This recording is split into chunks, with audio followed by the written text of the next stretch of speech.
పార్వతీపురం మన్యం జిల్లా వైఎస్ఆర్ కాంగ్రెస్ పార్టీ ఆధ్వర్యంలో జిల్లా పార్టీ అధ్యక్షులు మాజీ ప్రజాప్రతినిధుల ఆధ్వర్యంలో వందలాది మంది వైసీపీ శ్రేణులు రైతన్నలు కలిసి అన్నదాతలకు న్యాయం కోరుతూ భారీ ర్యాలీగా జిల్లా కలెక్టర్ కార్యాలయానికి వెళ్లి అధికారులు జేసీకి వినతిపత్రం అందజేశారు. రాష్ట్ర వైసీపీ అధ్యక్షులు వైఎస్ జగన్ పిలుపునందుకొని పార్వతీపురం మన్యం జిల్లా కేంద్రంలో అన్నదాతలకు అండగా నిలుస్తూ జిల్లా పార్టీ అధ్యక్షులు శత్రుచర్ల పరీక్షిత్ రాజు అధ్యక్షతన అరకు పార్లమెంట్ సభ్యులు గుమ్మ తనుజరాణి, ఎమ్మెల్సీ సభ్యులు పాలవలస విక్రాంత్, మాజీ ఉప ముఖ్యమంత్రులు పీడిక రాజన్నదుర, పాముల పుష్ప శ్రీవాణి, మాజీ ఎమ్మెల్యేలు విశ్వాసరాయ్ కళావతి, అలజంగి జోగారావు, మాజీ టిట్కో మాజీ చైర్మన్ జమ్మాన ప్రసన్న కుమార్ల సారథ్యంలో జిల్లా వ్యాప్తంగా గల వైసీపీ ప్రజాప్రతినిధులు, నాయకులు, కార్యకర్తలు, రైతన్నలందరితో కలిసి ఐటీడీఏ పెట్రోల్ బంక్ వద్ద నుంచి ర్యాలీగా బయలుదేరి కలెక్టర్కు వినతిపత్రం అందజేసే క్రమంలో కలెక్టర్ కార్యాలయం ప్రధాన గేటు వద్ద పోలీసులు మోహరించి అడ్డుకొనగా కాసేపు ఉద్రిక్త వాతావరణం నెలకొంది. అయితే తామంతా రైతుల పక్షాన నిలుస్తూ సామరస్యంగా ప్రజాస్వామ్యవాదంగా జిల్లా అధికారులకు రైతు సమస్యలపై వినతిపత్రం సమర్పించేందుకు మాత్రమే వచ్చామని, తాము ఎలాంటి దౌర్జన్యాలకు మరే ఇతర అశాంతి కార్యక్రమాలు చేయడానికి రాలేదని పోలీసు అధికారులను నిలదీయగా కాసేపు అయ్యాక వారిని లోపలికి అనుమతించడం జరిగింది. అనంతరం కలెక్టర్ కార్యాలయం వద్దకు ర్యాలీగా చేరుకున్న ప్రజాప్రతినిధులు, మాజీ ప్రజాప్రతినిధులు, నాయకులు అంతా కలిసి జిల్లా జాయింట్ కలెక్టర్ శోభికకు రైతు సమస్యలను వివరిస్తూ రైతులకు గిట్టుబాటు ధరలు కల్పించాలని కోరుతూ వినతిపత్రం అందజేశారు.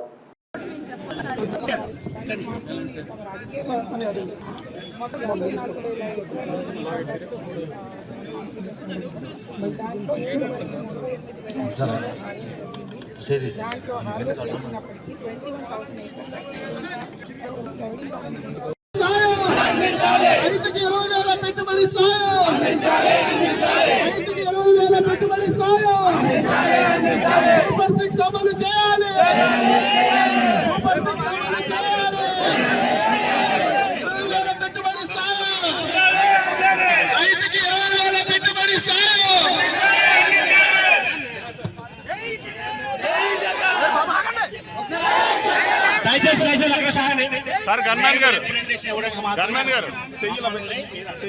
దయచేసి వినండి. మేము కేవలం రిప్రజెంటేషన్ మాత్రం కూడా వెళ్తున్నాం. మమ్మల్ని అడిగిన న్యాయం కాదు. స్టేట్ మొత్తం ఆల్రెడీ మీ డీజీపీకి ఇంటిమేషన్ చేస్తే స్టేట్ మొత్తం కూడా ఇష్యూ జరుగుతుంది.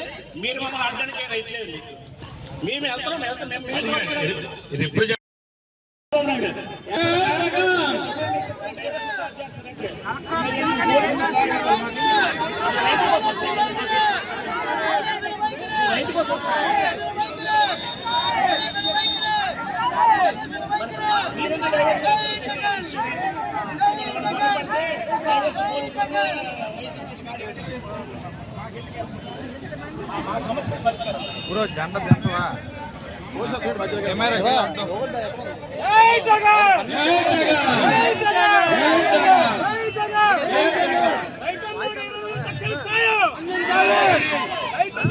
పెట్టుబడి సాయం 20,000 తక్షణమే ఇవ్వాలి.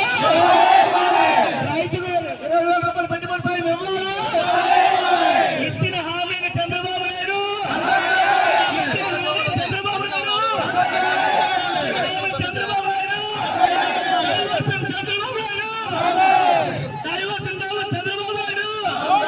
పోలీసుకు డైవర్ట్ చేసిన చంద్రబాబు నాయుడు పోలీసుకు డైవర్ట్ చేసిన చంద్రబాబు నాయుడు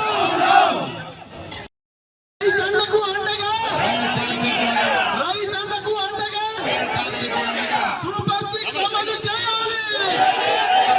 సూపర్ 6 అమలు చేయాలి. రైతుకి